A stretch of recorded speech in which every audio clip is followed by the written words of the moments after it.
The show contains adult content.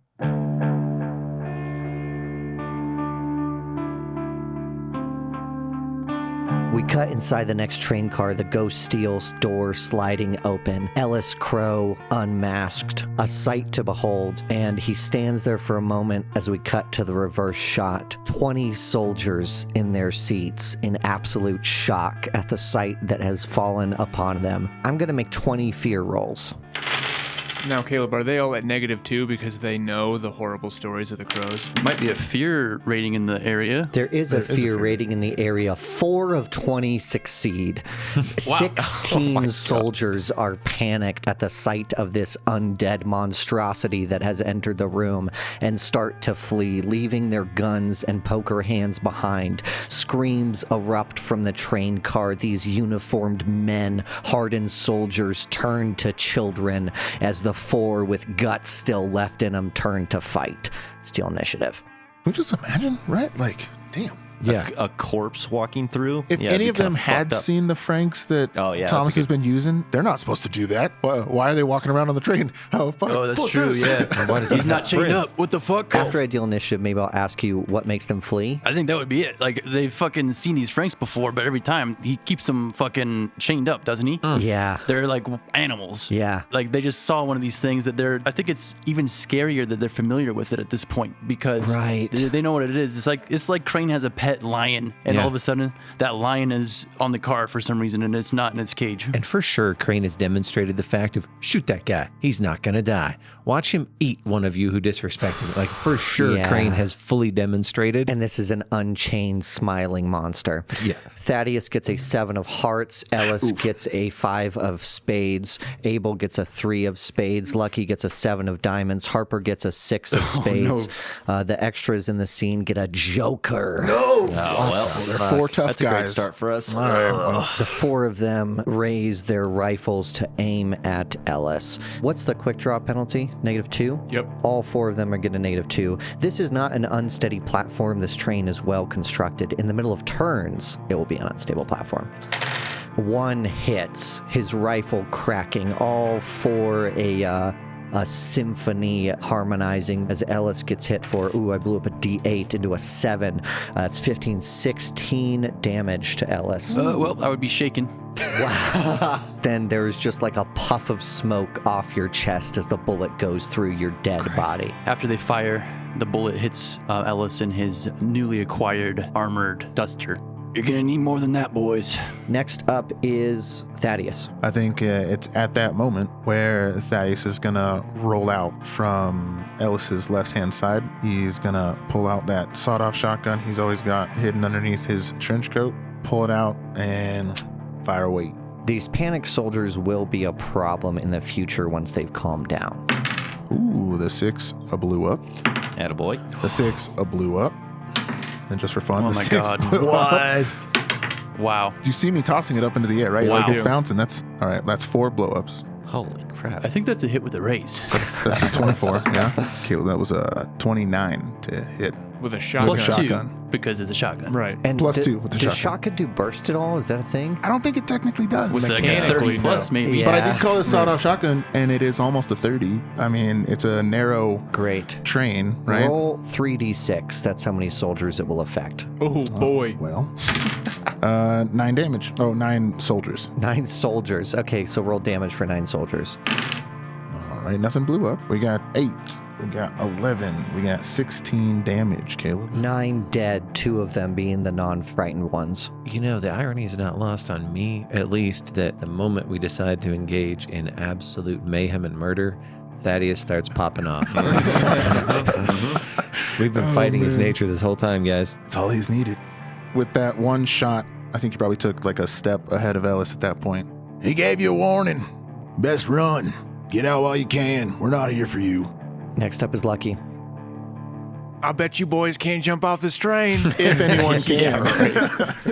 I bet you I can. Lucky steps up next to Thaddeus as he's mercilessly slaughtering these running soldiers. Yeah, I guess we're not doing the stealthy approach. He reaches across his baby blue vest, pulls out Lady, flips it into his hand, and then fans all 5 bullets into the crowd.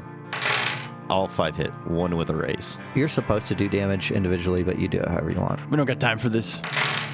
That's 14 damage. 5 dead. So that leaves 6. All running. Lucky begins fanning his hammer, and at this point, Lucky's such a practiced shot that it's almost like a blur. You can only see 1 or 2 possible hand movements as you see the cylinders just empty on Lady. It is mayhem. 14 men cut down in short work as we go to Harper Crow. Harper takes a step in, and you said everybody left in this room is running, right? Yeah, they're scrambling over dead friends, trying to make it to the next car. As far as Harper's concerned, these are Crane's goons, and they are more than happy to burn down his house and kill his family as anybody else that Crane has ever hired. So he is also just going to light up the room. He's not going to be using his pistol, though. He's just going to be making several shots with his rifle. Yeah, these are the stormtroopers. No one really cares if they die. Yeah, right. No moral, like... I'm going to be making 3 shots, Caleb. The first one at flat, the second one at -2, and then the third at -2. So I got 2 hits, 1 with a raise. The first guy is very dead. That is 25 damage. Grace's lead pierces through 2 of them, dropping them like flies. And the second is 17. 4 dead for 2 shots. Ellis, 2 left. Well, at the beginning of my turn, I'm just going to ghost as a free action. And then I'm going to use my movement. I'm not going to run, I don't think. I don't want to get too far away from my bros. I'm going to cast a spell. I'm not able to affect the surrounding physical world while I'm ghosted, but I can still do things that affect me. So I'm going to cast with Chi Mastery for the first time in I don't know how long. A spell I've had since one of the rebuilds. I think it was Suede. I lost something. I'm going to cast Smite. So to do this, I'm going to have to roll Focus to see if I can even cast it. What are you doing? Because why not? Smite? All right, I got a 6, which blows up into a 9. Okay. So that's a raise. So for the next 5 rounds, I have an extra 4 damage targeting my hand as a natural weapon to cast Smite on my right hand. So I don't think there's any visible effects in the physical world, but since I'm ghosted from Ellis's point of view, anybody else who happens to be in the hunting grounds, I guess, and almost like a swarm of insects, you see a black cloud coalesce around Ellis's right hand. Maybe we cut to the hunting grounds version of the train where the snow is just falling bones against the massive hill behind you, which is like a body laid to rest long ago, a rotting skeleton corpse against a purple sky. As Abel walks through the train car, chaos erupting around him as the slaughter ramps up, those remaining 2 soldiers scramble their way towards the door on the far side of the car. One of them slips and is pinned under the falling body of one of his dead comrades. Abel does not stop his forward momentum, and like a wave moves his hand from the shotgun to the knife at his waist. He draws it, kneels down, and stabs him in the throat. Like a fighting roll. I blew up both 6s on the fighting die. Abel kneels, and with one smooth motion slides his knife into that soft flesh at the base of the jaw. It pierces up through the tongue into the brain, and even as the blood spurts out, he stands, flips it over in his hand, and throws it into the back of the neck of the last fleeing soldier. We cut inside the next train car, the steel door opening, with dozens of passengers in this car looking backwards at the multitude of gunshots that have assailed their eardrums, and in comes through the bloodied crows. You can see, even in this shot, the piled 20 bodies in the car behind them as they enter. They recoil in horror as you approach, many of them moving back into their seats as the crows stalk through the train. Lucky, as he's reloading Lady, looks to the rest of the crows. I think we're getting a little too good at this, guys. Yeah, well, after today, we won't need to be good at it anymore. As Harper is kind of rolling up his sleeve to reveal that steel arm. Thaddeus will load in 1 more slug into the sawed-off before he'll click it back. Yeah, well, like he says, the sooner we get this done, the sooner we'll be done, right? Is there a conductor or an employee in this car? Yes, a conductor at the far side of the train stammers, walking towards you. I don't think you can be here. Yeah, with casual disregard, Abel steps forward and stabs him again in the chest with the knife, and then as he gurgles and falls, continues stabbing as his brothers walk on by. Harper kind of glances down disgusted and then just continues to moving to the next door. Wasting time, let's go. Abel looks up at Thaddeus, knife still embedded in this conductor. Let us render unto Caesar what is Caesar's, Thaddeus.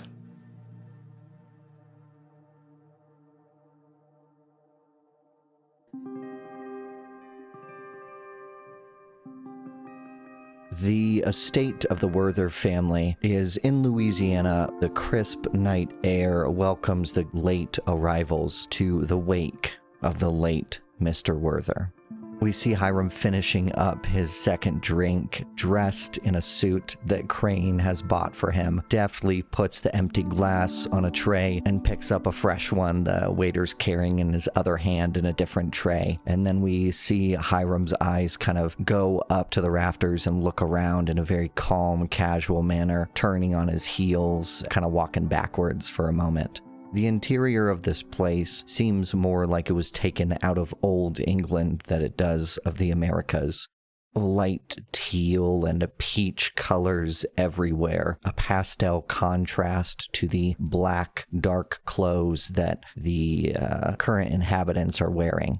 You see a lot of familiar faces around here. Many people either staying away from your employer, Thomas Crane, maybe even one or two of them avoiding your eyes, as by this point, Hiram, you've done quite a bit of work for Thomas. You recognize the faces of at least a dozen people you've collected blackmail on, and perhaps even some surviving family members of people that have disappeared after your information found its way into Thomas's hands.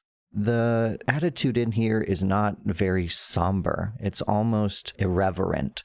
Most people are either ignoring you due to indifference or due to the intimidation factor of your employer. You lock eyes with the wife of the late Mr. Werther, the previous Mrs. Nightingale, Meadows' mother, across the room. She's in an all-black, straight, utilitarian dress, patches of lace running up in intricate patterns from the bottom all the way up to the massive shoulder pads that give her an intimidating cut that only accentuates her perfect posture, both hands clutched on a cane.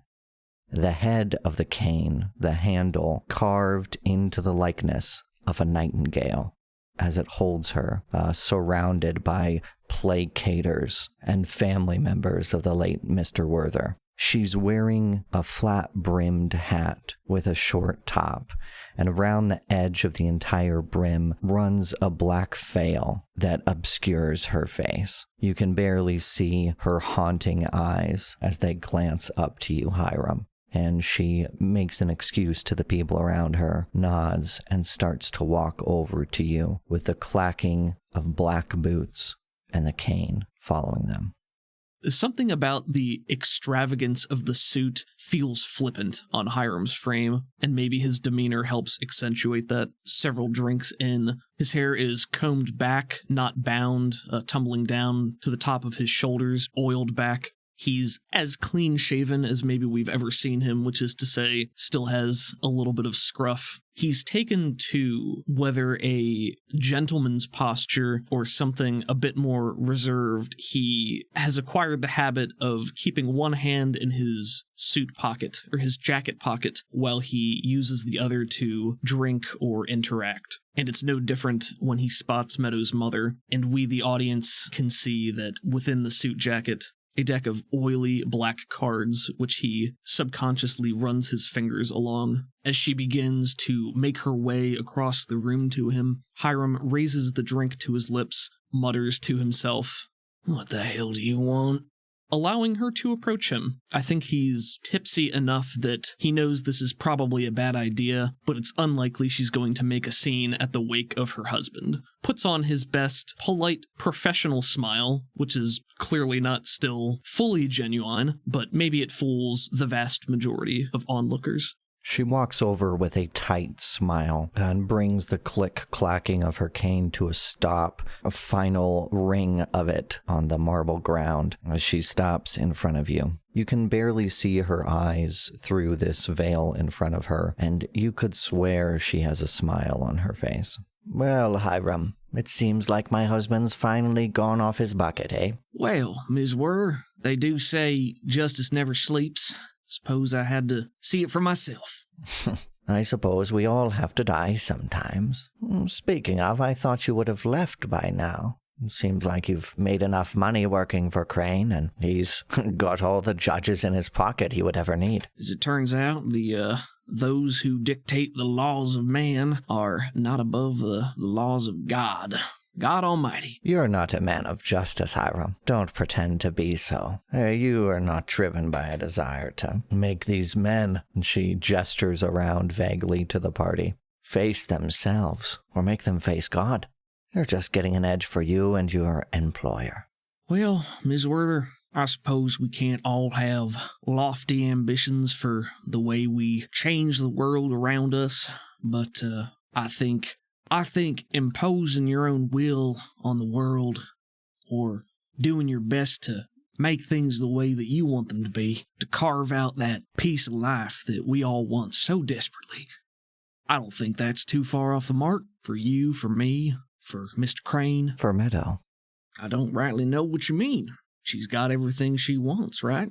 It's what you wanted for her. I believe it's what she wants as well, Hiram, and I would hate for you to threaten that. You must not have much faith in your daughter if you think little old me could come along and ruin any of that if that's what she really wants. Her jaw clenches. Why would you be over here talking to me? Just a no-good-nick from Hayseed. Why are you even bothering with me? I ain't talk to you. I don't get in your way. You got what you wanted out of maybe just... Is there a casket here? Like, is this the... Oh, sure. The wake? Yeah. Takes his glass and just gestures off to the side. You got what you wanted. She looks over to her dead husband, locked in a casket. You are a manipulative gambler. I trust my daughter, but that does not mean I will send her in the desert to be tempted by the likes of you, Hiram Crow. Hiram watches her as she speaks, and the background slowly begins to fade away, the noise of the party being reduced to a muffled static as he hones in on the words. The darkness of her dress, the veil, her piercing eyes boring into him from behind it, and the overt threat that she presents to him. We can see his hand tightening in the jacket pocket, bending the oily black cards, even as his knuckles whiten on the glass he's holding, and he clenches his jaw in a fierce smile. You know, Meadow spent a long time being afraid of you. What you did, what you wanted, what you pushed onto her and Willow. And it's funny for you to call me manipulative. Because you've been a spider all along, and now look at you. You're a right old black widow. I guess it makes sense. Tailor like you, spinning silk, pulling threads. You got a lot of gall. Funny thing about spiders, they're used to reeling in flies, but they don't stand up well to crows. You dare to speak to me this way? You are standing on the beach, Hiram, and the tide is coming in. You've been lucky so far that I haven't told Thomas who you are or what your intentions are, but I have no desire to hold that back anymore. You are a no one from nowhere, and I will look forward to watching the devious manner in which Thomas decides to end your life. Hiram listens as his blood continues to simmer, but the smile deepens and becomes toothier, and he takes a baby step closer to her and leans down a bit and says, "Ain't never seen a tide I can't fly over. You say I'm no one, but look at you. Tell me I ain't worth nothing. I'm nothing. You're no one. Ain't nobody gonna miss you when you're gone. Here, you mind holding this for me?" And he holds his drink out, speaking up a little bit, almost thrusting it into her hand, specifically the hand that is missing a thumb to throw her off balance. She grimaces and clutches it overhand so that she's got her pinky and her pointer finger grabbing the top of the cup. Her face turns into a scowl as she holds it for a minute and then drops the glass. A slow motion shot of the half-drunk whiskey falling center frame. The cup falling slightly before the whiskey getting thrown out slowly in a spiraling pattern before we cut back to real time The glass shatters, and it's a shot from the rafters as the entire party sort of stops at the sound of the glass shattering, with these two center frame and everyone around them like orbiting planetoids. We cut back to her. She smiles, turns on her heel, and starts to walk towards Thomas. Think we cut over there to where Meadow has been locked in boring conversations, almost platitudes, when she was brought out of that by the glass shattering. And you see your mother walking away from Hiram, coming towards you and Thomas, Meadow, with a fury in her eyes you have not seen since days of your childhood you would rather forget.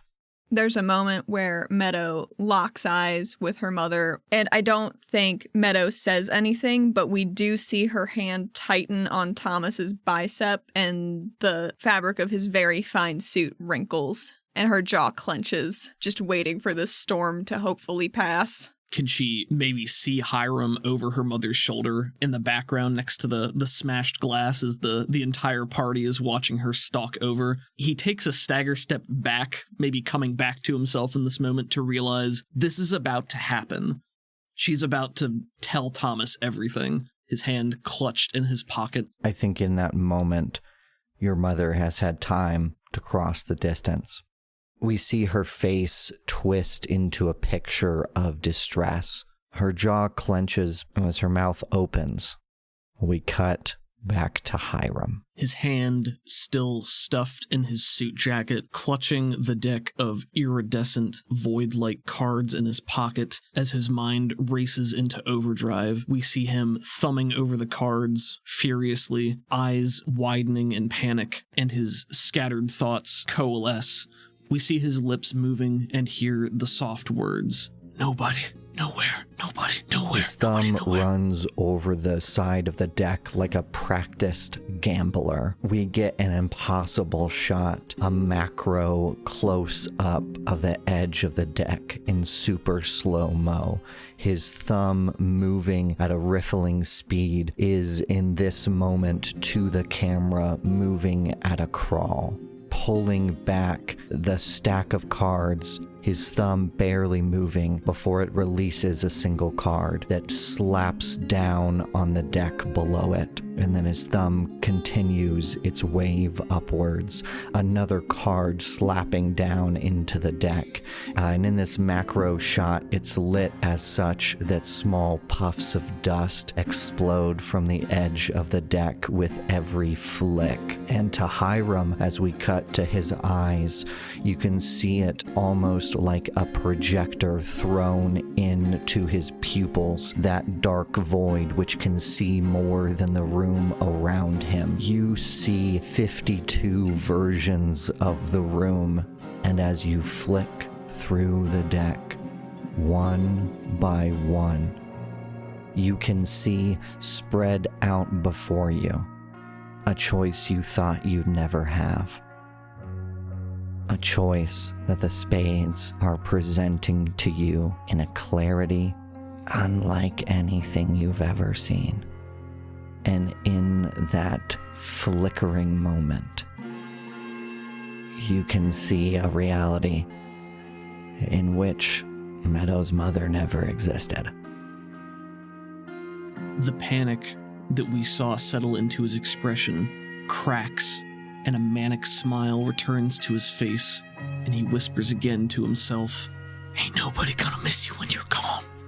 And from his pocket, as though in a dream that has finally come true and something has gone right, he pulls the ace of spades.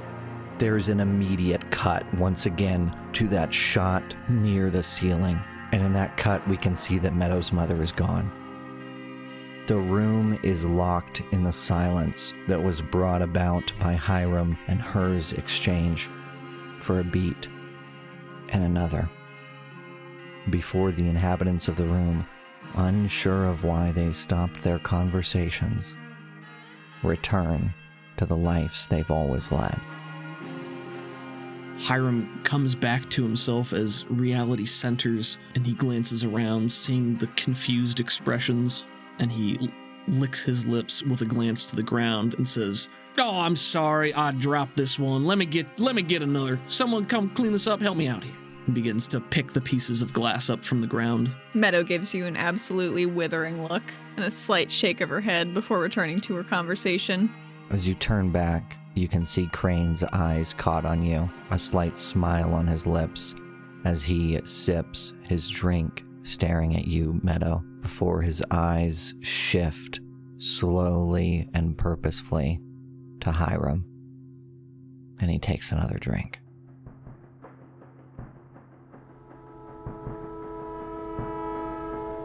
The next steel door slides open on the flagship of Thomas Crane, snow brought in by the pressure change, whipping in past the Crow boys and the following mayhem. In the next train car is 20 more soldiers, none at alert, much like the last train, but in the middle of them is a large automaton who they've been testing out, slamming with their bayonets to test it, a few of them shooting recklessly, destroying their hearing. And as the Crow boys enter, the smiles fade from their faces. And once again, they're going to make fear rolls. It's just going to be... 6 of the soldiers make their fear rolls. The rest are panic caught in their seats. This large automaton in the center of the car has the white light of the snow glinting off it, the recently opened shutters giving way to the sunlight. It's like a large steel drum, like imagine a barrel, 200 gallons, surrounded by arms and legs. It doesn't have any sort of guns. It's just got 2 fists, and it turns to face the Crow boys. We deal initiative. Thaddeus, Queen of Diamonds. Nice. Ellis, 3 of Diamonds. Abel, 4 of Spades. Lucky, Queen of Spades. Harper, 7 of Diamonds. The extras get a 3 of Spades, not close to a flush, and the automaton gets a 10 of Spades. No pairs. Let's start it off with Lucky. How many soldiers? 20 more? And Yeah. how many of them have guns? All of them have guns on them or nearby, some with bayonets attached, others have not yet affixed them. I guess more accurately, who passed the fear check? 3 of the ones that passed have rifles but no bayonets, and 3 that passed have rifles with bayonets attached. And Big Boy? Big Boy did not make a fear roll. He is not fully living. This is an actual robot. Lucky wouldn't know this, but we cut inside the metal shell to see a dead brain reanimated by the procedures that Tabitha left Crane with. A dead brain reanimated and hooked with wires, tortured forever, linked to this metal shell. No, Lucky knew that. He's a Cyberman? Is that what that is? Lucky knew that. Yeah, it's basically a Fucking Cyberman. Once again, Lucky reluctantly pulls out Lady and goes to fan the hammer. The shot is from the hammer of the gun as a practiced barrel. Doesn't just shoot wildly, but follows the men as they pick up their bayonets one by one as he lights each and every one of them with bullets. I'm going to shoot 5 times, so 3 to the bayonet ones, and then 2 to other randos. I'm not touching Big Boy. 2 hits. 15 damage to 2 of them. Dead. As the barrel of Lady follows them, it's now obvious that this is the barrel of a practiced killer. The gunshots bring them down. 4 left remaining to face the Crows. Next up, Thaddeus. Thaddeus had loaded that slug, cocks the shotgun back, and keeps in stride. I'm going to make a called shot for the head on one of these dudes. So that's a 5 for that 13 damage. Dead. Yeah, I think what's been happening, and the reason Thaddeus has been able to get so many with the shotgun, is that the way he's angling it, his shots are skimming over the tops and then ricocheting off of the sides and top of the inside of the cabin. Like rats in a barrel. I was going to say, is that doable? For sure. Grape shot. The automaton is up next. It marches towards Ellis with its ghost steel fists.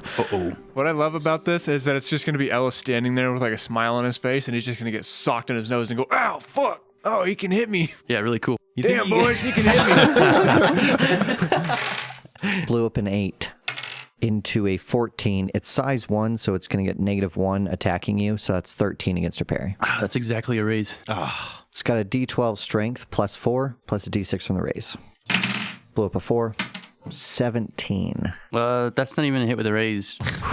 Just shaking, huh? Yeah, no AP. So he hits that armored duster. I have a 14 toughness with the +4 from that. Then if it's okay, I think it's an uppercut that launches your body into the top of the train. But when you fall, it's not like you're falling flat. You just fall back on your feet. I think I just like rematerialized. I was going to say, you have spider climb, so I think he knocks you to it and you just stick to it. Like, that's cool. That's Spider-Man. Yeah, I do a Peter Parker. That's a good idea. That's what I was looking for. Yeah, you land anime 3-point land on the roof and then stand back up so you're inverted facing down its face. Ooh, wrong guy to punch. Harper, you're up next. I'm making 3 shots, Caleb. The last one's going to be at -2. Who are you shooting?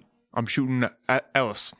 Yeah. Okay. It's not going to do anything. I'm so ghosted. This is the moment of betrayal. I'm going to shoot the last remaining bayonet guy and then 2 of the other armed jabronis. No raise. Hit, no raise. Miss. Or 27 damage. Can kill 2.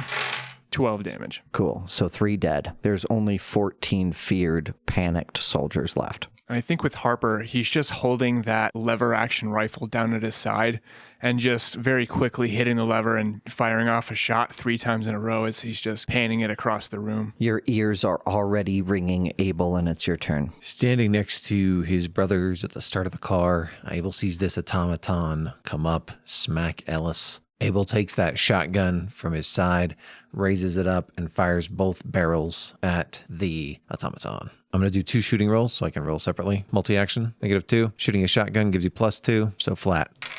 4, 10 blows up, 10 blows up. 4 on attack number 1, 27 on attack number 2. Did you say 4 on Does he hit number him? 1? Yeah, we're going to have that 27 do 3 of them. He's shooting the automaton. I'm shooting the automaton. I mean, the bullets could just ricochet off and just fuck up a bunch of people behind Yeah, him. I like that. Yeah, the damage on that second one's going to hit 2 additional soldiers. First attack, 3d6. It's 15. 6 blows up. That's 21. 24 damage on the first attack. The buckshot explodes off the heavy armor this thing has. It's got a trait, heavy armor, which means only weapons that are heavy weapons, things like, a flamethrower, things like Ellis's fists can actually hurt this thing without a called shot. There's an explosion of lead as the ricochets take out 4 soldiers, leaving 10 of them left alive in the room, but you can tell, Abel, this thing is unharmed by your attack.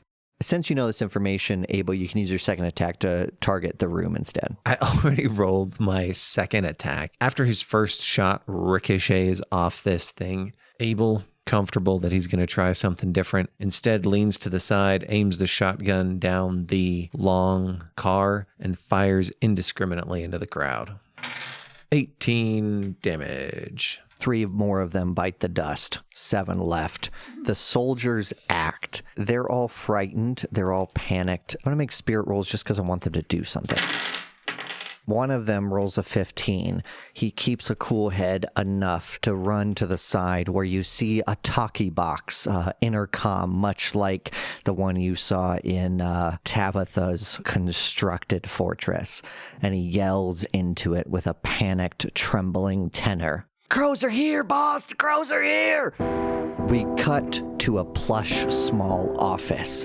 Green velvet everywhere. Light barely spilling in through some metal shutters. We see Thomas Crane, grimaced, moving to a large, ornate cherry wood desk. His portrait is hung behind him as he clicks on into the intercom. His voice is clear to all inhabitants of the train, including the Crow Boys, coming through a single speaker in each train car, which is visible.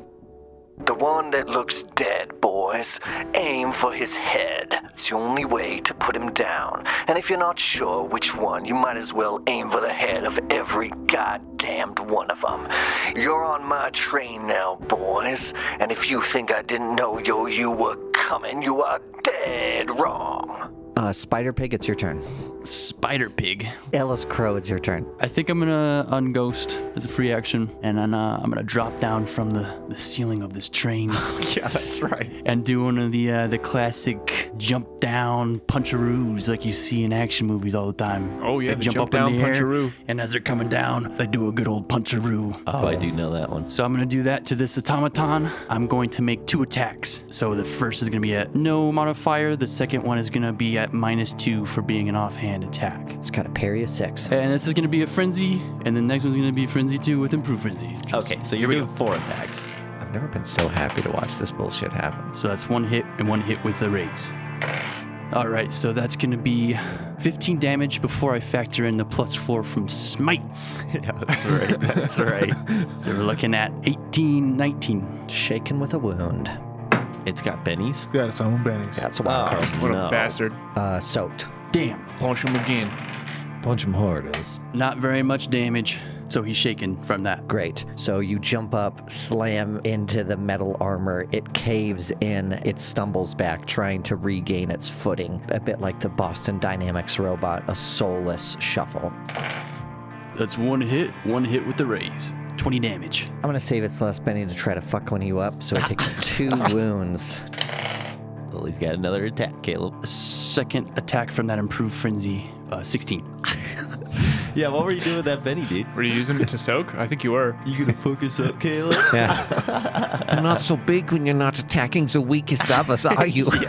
It will take a 3rd wound. Oh, it's got more than 3 wounds? Uh-oh. And with that, we're going to deal a new round of initiative, yeah?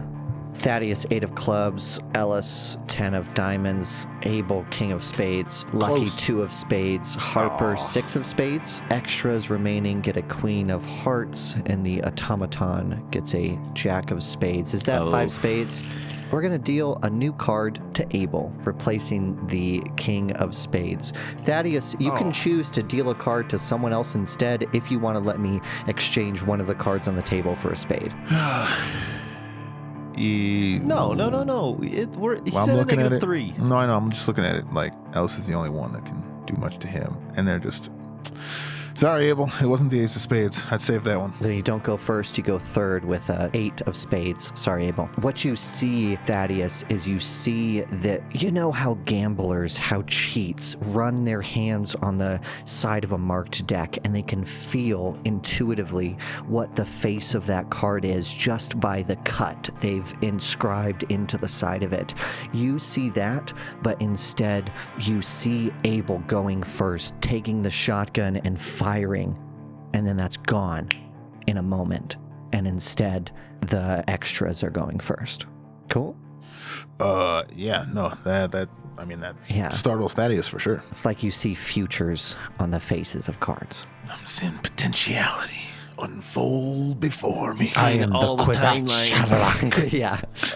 Okay, the extras are all going to make spirit rolls. God, Thaddeus is just Mirage. Or not Mirage, Wraith. So extras become panicked when they fail a fear roll, so they're just trying to move their full pace, and then they're also shaken. Most of them move out of this train car, opening the steel into the cold. With both doors open, it's like a funnel of cold wind following the cold murder the crows have brought upon this train, as most of them move into the next train car. Many of them, however, 5 of them, are no longer shaken, and they steel themselves against the oncoming horror, find cover, and open fire. We're going to roll a d4 to see how many target Ellis. 2 of them target Ellis, firing fruitlessly, and then 3 of them aim at other crows. They're going to get a -2 because they're firing past the automaton. They've taken cover on the other side. We're going to do 1 at Thaddeus, 1 at Lucky, and 1 at Harper. 2 of them would hit Harper and Lucky, but instead are blocked by the cover of the automaton. They rattle off the side of them. One of them rolls a 1, murdering one of their companions trying to run all right, thank with you. a misplaced shot. Next up is the automaton. Shaken as it is, it will attempt to right itself. Can machines get shaken? They can. It's a mechanical term. I think in this case it would be off balance, kind of Jostled. It's literally Jostled. shaking Jostled. around, maybe. Yeah. It ignores 1 point of wound penalties. It fails. It will spend its last penny to become unshaken as it steels itself against Ellis with a -2 to its fighting roll. Blows up a 6 into a 7-5. Miss. I think it swings and you move like a man possessed, dodging its blows as we go next to you, Ellis. Same just as before. I'll try and do it as fast as I can. 27 damage for my first attack. Can you soak that, Caleb? How do you kill it? Yes. So I think as Ellis has been fighting this thing, his fists have been making dents in it. But this last punch, though, it swings at him like you said. He bobs and weaves, positions himself right in the center of it, and just with one final punch, right into the, I guess what would be the chest of this automaton, he delivers one final palm, which erupts out the opposite side of the automaton into just like an explosion of gears and springs and oil and gray matter as it shuts down and its limbs go limp. Rasengan in the water tower, anyone? Maybe Yep, it whirls. absolutely. There was like like that screaming sound that Ghost Rock always makes, just kind of fades out.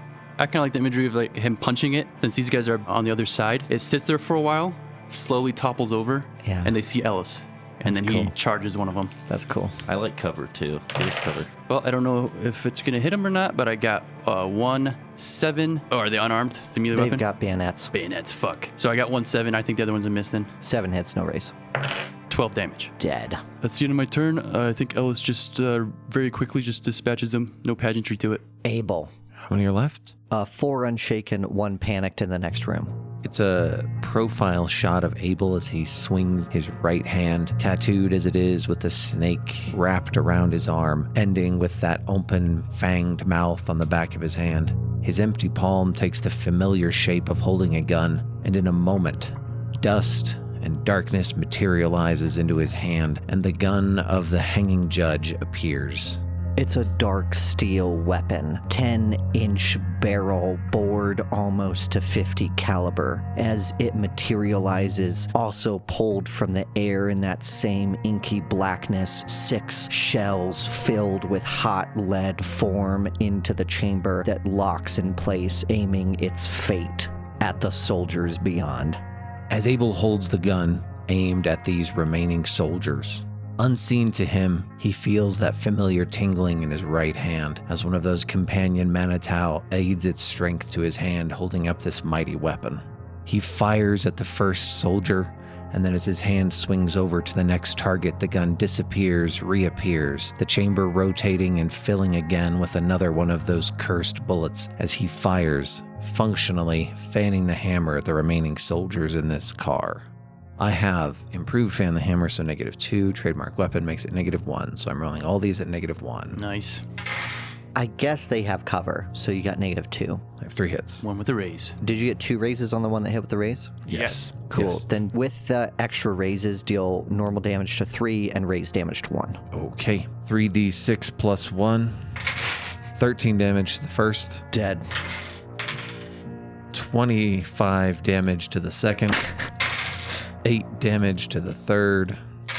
14 damage to the fourth. We cut to the soldiers running, lead filling their backs and puffs of smoke and blood, all of them falling to the ground, and then the one that gets shaken gets clipped in the shoulder. He falls to the ground, like clutching at his back, gasping breaths, the last soldier alive in this train. And the camera whips around with him as his head turns blurred and fuzzy at his 20 dead companions in the car. In a matter of seconds, he sits there wide-eyed as the crows approach the opposite side of the train.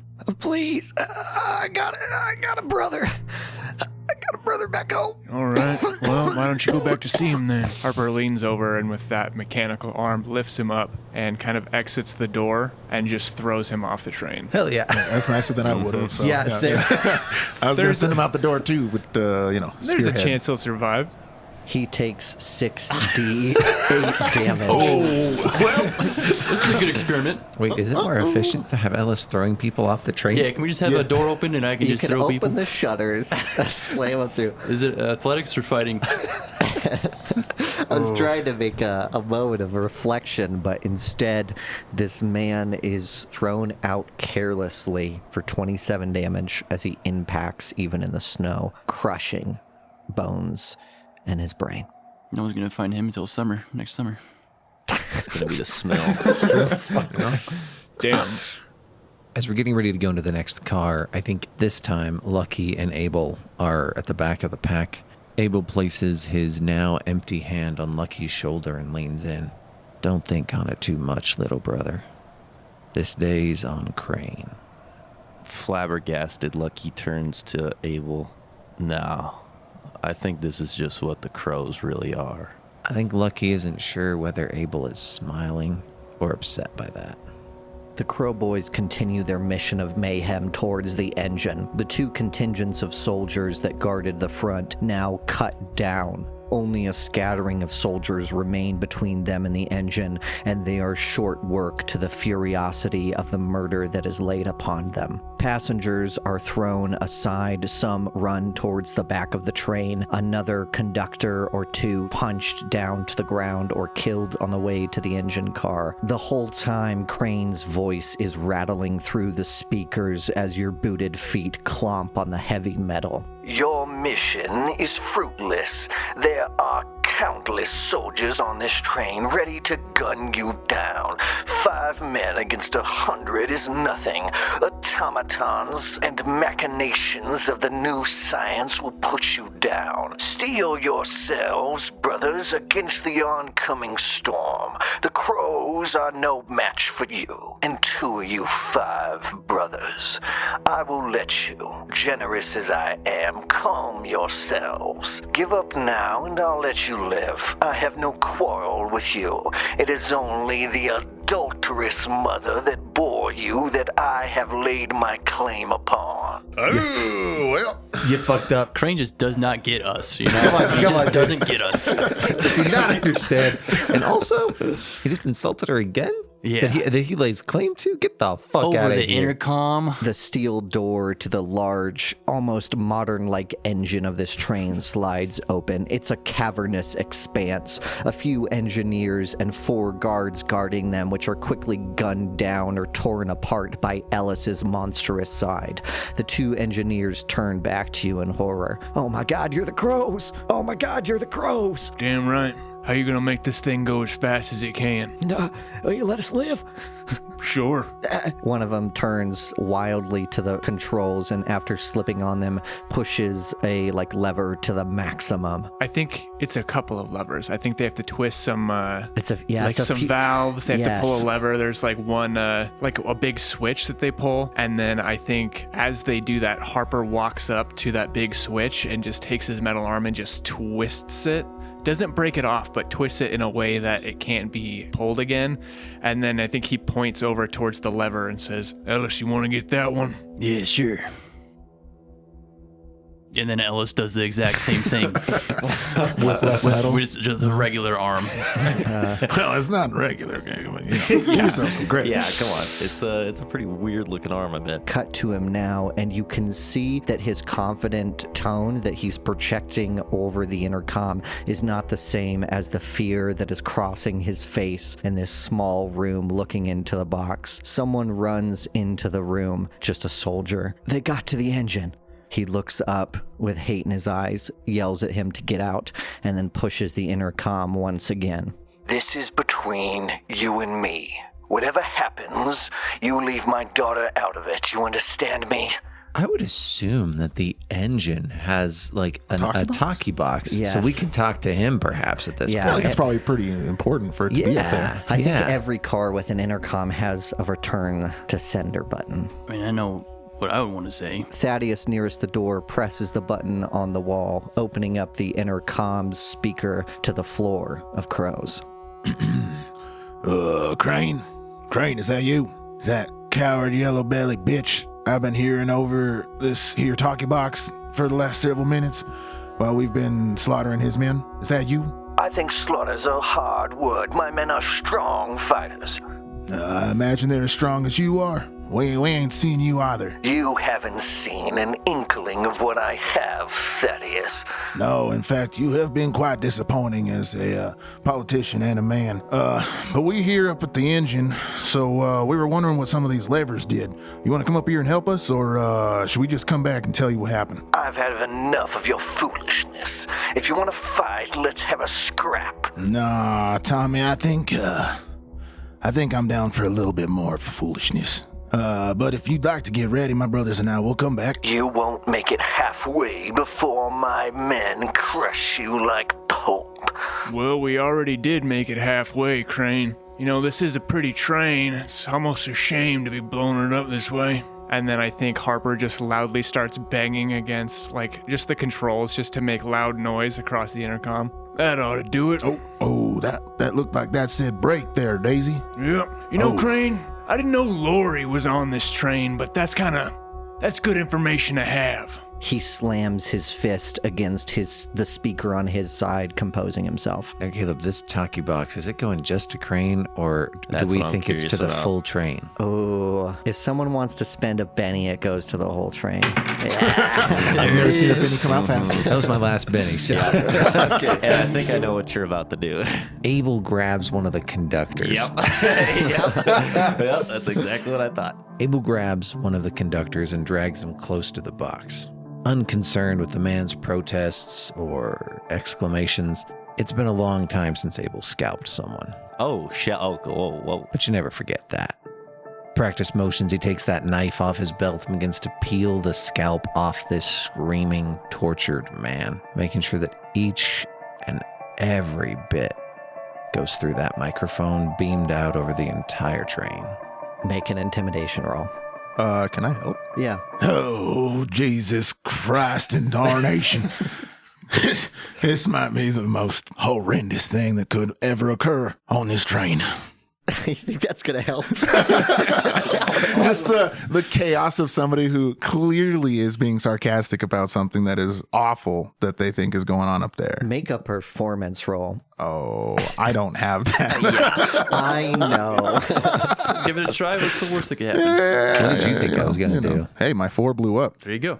-2 is a 4. +1, Abel. 5. I thought you were going to just hey, beg for your life. Oh, That would he be probably good. did. That's what I thought you were going to do. That'd be And then good. you started scalping. The screams of this innocent man are belted out, echoing through the metal conglomeration, tons and tons barreling down this snow-encrusted line. We cut inside of several other cars, soldiers looking up in horror at the speaker box, audible gulps as it's like a slow dolly shot pushing forward through trains and just cutting between them, but the position of the camera is the same in each car until it cuts back to the small green office that Crane is inside of. He recoils and you can see he's got a board, a control switch of all the intercoms laid out with lights, quickly flicks off the speaker from the engine, silencing the Crow Boys, and then clears his throat and presses the button once again. Fear is the tool of the enemy. Fear is what those folks in Virginia and the men on this train now with you want you to feel. These are just 5 men of flesh and blood, no better than you or I. Steel yourselves because your weapons will be bolstered by your resolve. They are nothing next to the power of the state of Arizona.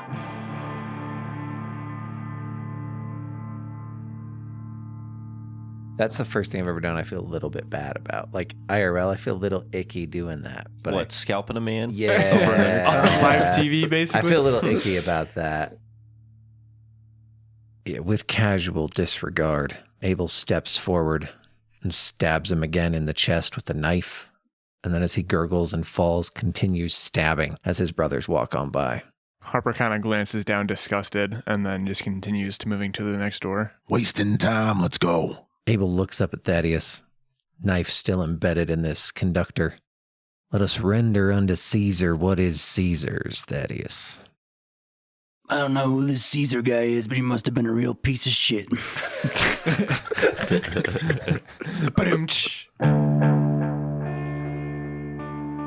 Deadlands, The Weird West, and Savage Worlds are owned by the Pinnacle Entertainment Group. Music on the show is provided by Rudy Zuniga, Levi Rojas, James Quinn, or myself. Thanks to Alexandria Machen, our executive producer. You can find her on Twitter at Alexandria Machen. You can find me on Twitter, Caleb Sunstead, at Marshall Caleb. To find everybody else on Twitter, you can go to Mr. Malicious One to find Marshall, who played Thaddeus. Abel the Crow to find Isaac, who played Abel. CJ Reed 211 is Cameron Reed, who played Harper Daisy Crow. Elijah Lee Crow was played by Alex Horrell. You can find on Twitter at Alex Horrell. And Cameron Day is on our Discord server, and he played Lucky. Allie Nesbitt, who plays Meadow Crow, can be found on Twitter at YouSeeTheHat. And you can find her and Doug Nesbitt, who played Hiram Crow, on their show RPG for You and Me at rpgforyouandme.com. It will be another 2 weeks before I get another episode of Crows out. Thank you all for your patience near the end of the show.